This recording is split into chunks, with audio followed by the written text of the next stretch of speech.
O Senhor esteja convosco.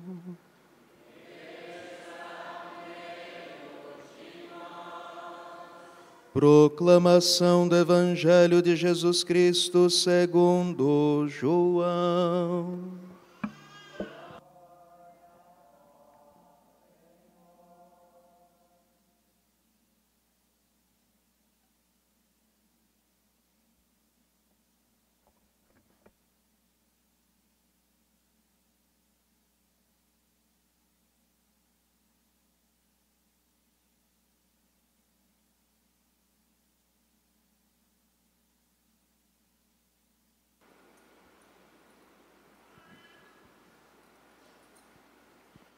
No princípio era a palavra, e a palavra estava com Deus, e a palavra era Deus. No princípio estava ela com Deus. Tudo foi feito por ela, e sem ela nada se fez de tudo o que foi feito. Nela estava a vida, e a vida era a luz dos homens. E a luz brilha nas trevas, e as trevas não conseguiram dominá-la. Veio para dar testemunho da luz, daquele que era a luz de verdade, que vindo ao mundo ilumina todo ser humano. A palavra estava no mundo, e o mundo foi feito por meio dela, mas o mundo não quis conhecê-la. Veio para o que era seu, e os seus não a acolheram. Mas a todos que a receberam, deu-lhes capacidade de se tornar filhos de Deus, isto é, aos que acreditam em seu nome. Pois estes não nasceram do sangue, nem da vontade da carne, nem da vontade do varão, mas de Deus mesmo. E a palavra se fez carne e habitou entre nós. E nós contemplamos a sua glória, glória que recebe do Pai como Filho unigênito, cheio de graça e de verdade. Palavra da salvação.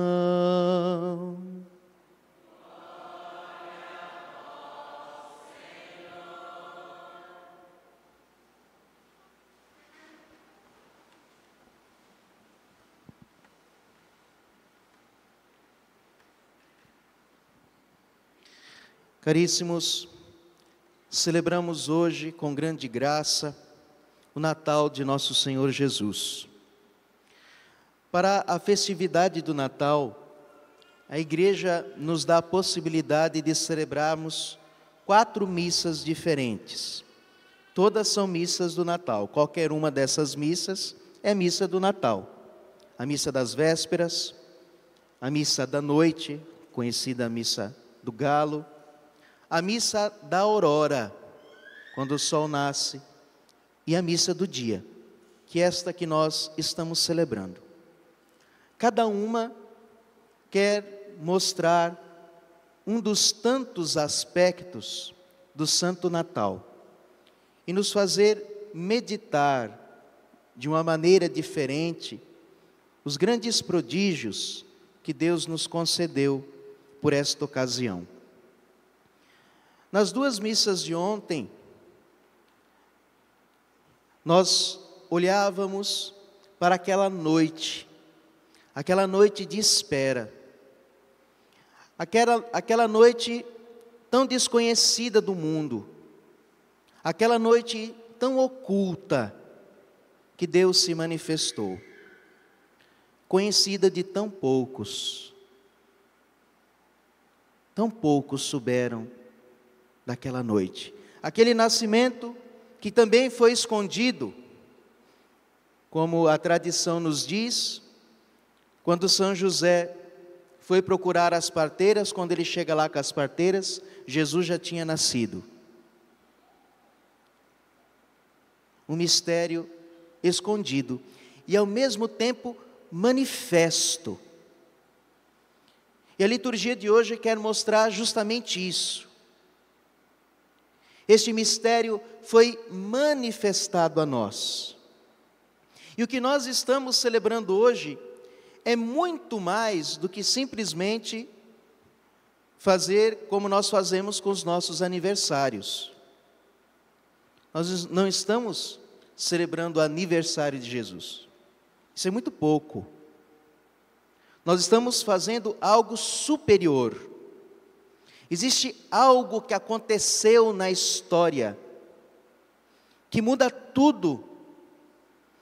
O nascimento de nosso Senhor Jesus Cristo é algo que transcende todas as coisas. É algo que deixa espantar até os anjos.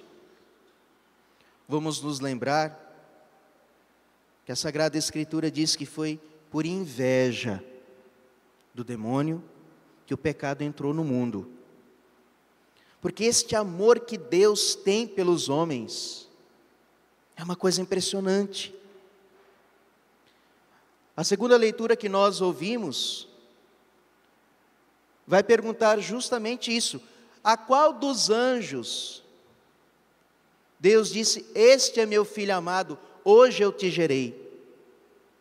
Deus não assumiu a natureza angélica, mas assumiu a nossa natureza. Isso foi uma humilhação. Na teologia, a gente chama esta humilhação de Deus de kenosis. Kenosis significa rebaixamento. Mas não é simplesmente um rebaixar-se. É um esvaziar-se. Mas é um esvaziar-se de si que é um aniquilamento. Um aniquilamento da sua dignidade. Um aniquilamento da sua glória. Um aniquilamento do seu poder. Deus se fazer homem é a maior humilhação que um Deus poderia aceitar. E Ele aceitou.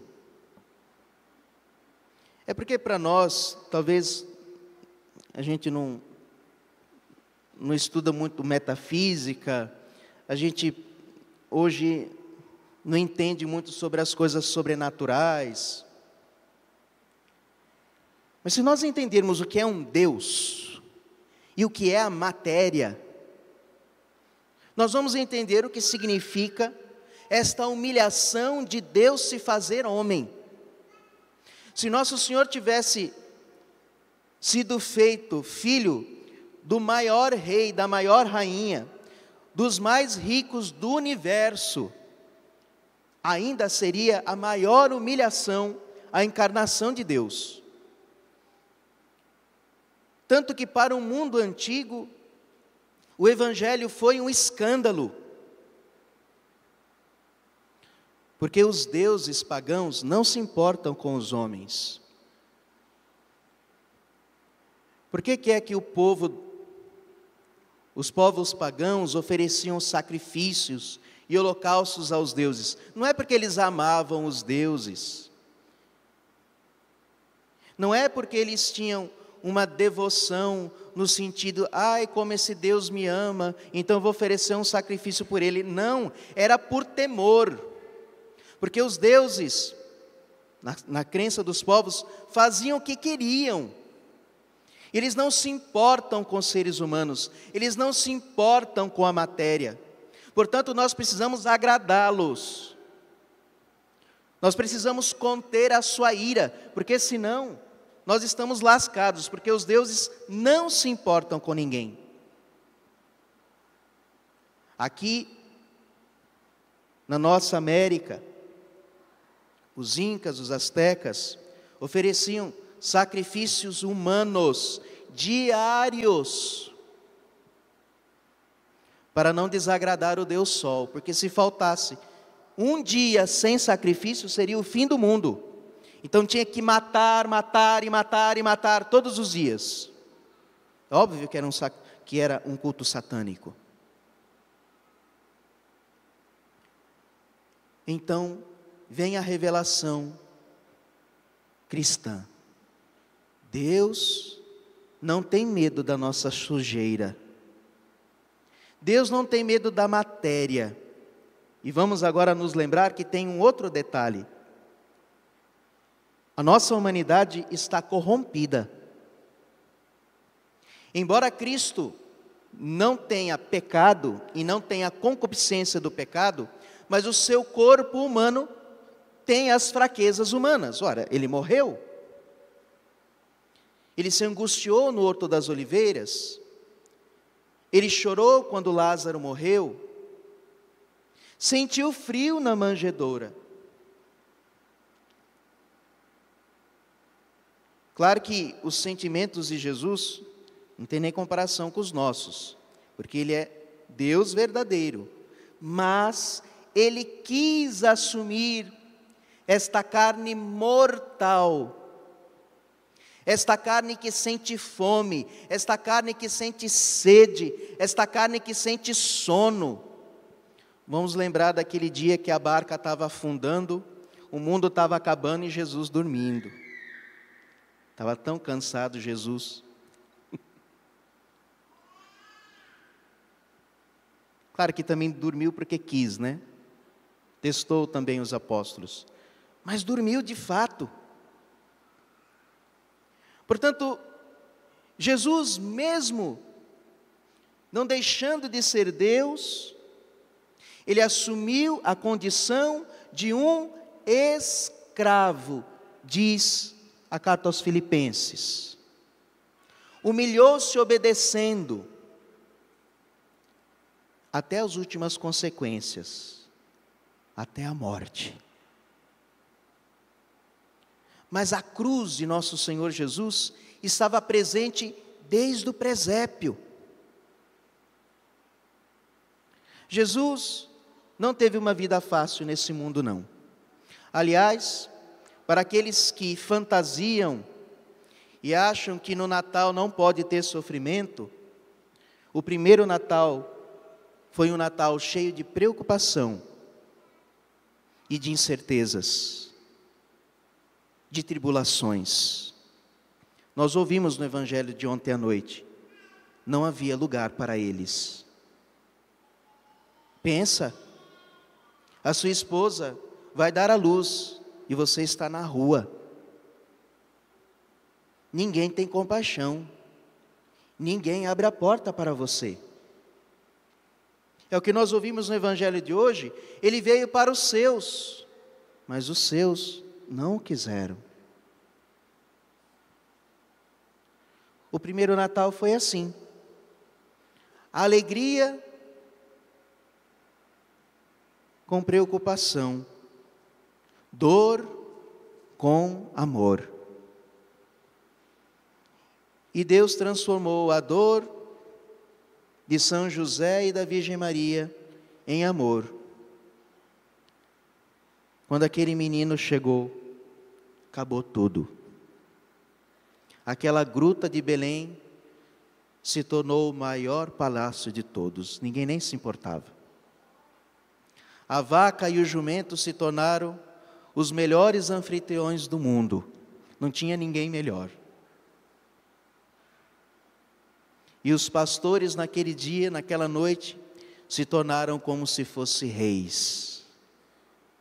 Imagine o consolo da Virgem Maria e de São José, tendo sido abandonados na sarjeta por todos, quando chega aqueles pobres pastores, que também estavam lá fora, no vento e no frio, que chegaram ao aconchego daquela gruta, para reconhecer o Senhor que chegou. Na dor existe amor. Na dor existe consolação, porque Ele está no meio de nós. Tudo isso Ele fez por nós. Ele quis se humilhar, porque o pecado de Adão, o nosso pecado, todo pecado lá no fundo, é um pecado de soberba e de orgulho. Existe em nós uma sanha de querer ser Deus, como Deus. Eu que sei, eu que mando, eu que entendo da minha vida. A igreja não sabe nada, ela tem 2000 anos, mas ela não sabe nada. Os santos não sabem nada, são milhares. que experimentaram Deus na sua vida e o testemunharam, mas eles não sabem nada, sei eu. Sabe mais Freud, sabe mais todo aquele doido que aparece na internet, todas as modas, todas as maluquices, eles sabem mais do que Deus. Deus que fez tudo, sabe mais do que Deus. Eu que sei, eu estou com esses. Com Deus não, Ele não sabe. Este orgulho, aquilo que nós não queremos, Ele assumiu. Aquilo que nós não aceitamos, Ele tomou sobre si. Aquilo que nós desprezamos, Ele abraçou com amor. A nossa vida, a nossa miséria, as nossas fraquezas, Ele aceitou, abraçou, beijou a cruz desde a hora do seu nascimento. Por nós, por você. Deixa eu te dar uma notícia. Se você fosse o único ser humano, Ele faria tudo isso, ainda que fosse só você. Esta é a fé, a nossa fé. Deus nos ama de maneira pessoal. E nós? O que fazemos por Ele? Ele deixou a glória do céu. E nós, quando vamos deixar a nossa glória? O nosso egoísmo, a nossa vontade.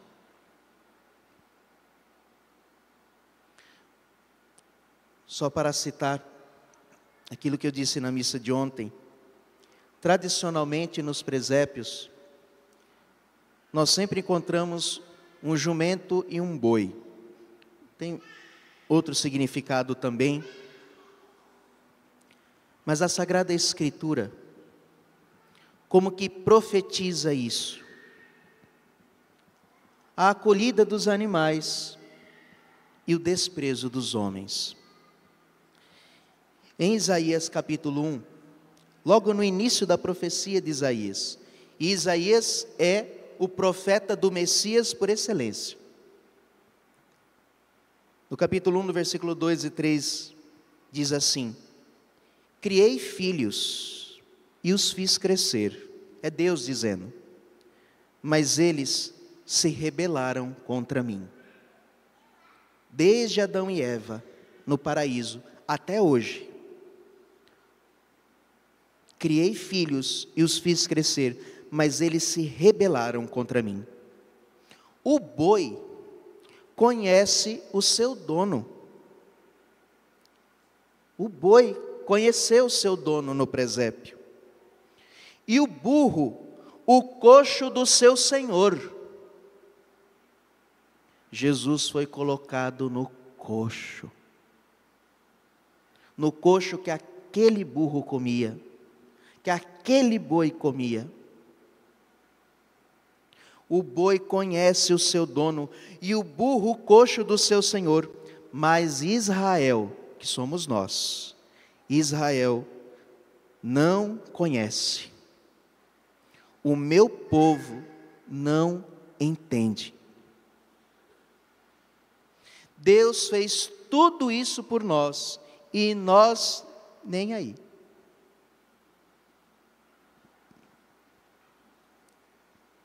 Desceu do céu por nós.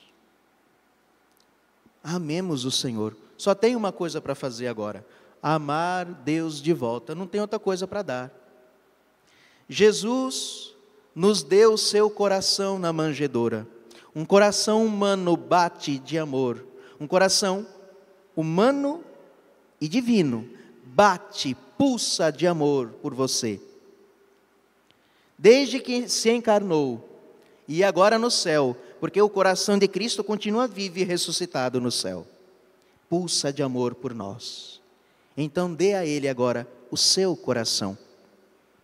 Que o seu coração agora só pulse de amor por Jesus, de desejo por Jesus, de alegria por Jesus.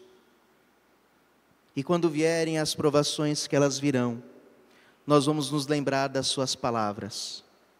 No mundo havereis de ter tribulações, mas tende coragem, eu venci. Ele veio e sofreu e venceu. E esta vitória Ele dará a cada um de nós. Como diz a Escritura, nas cartas de Paulo, se com Ele morrermos, com Ele ressuscitaremos. Louvado seja nosso Senhor Jesus Cristo.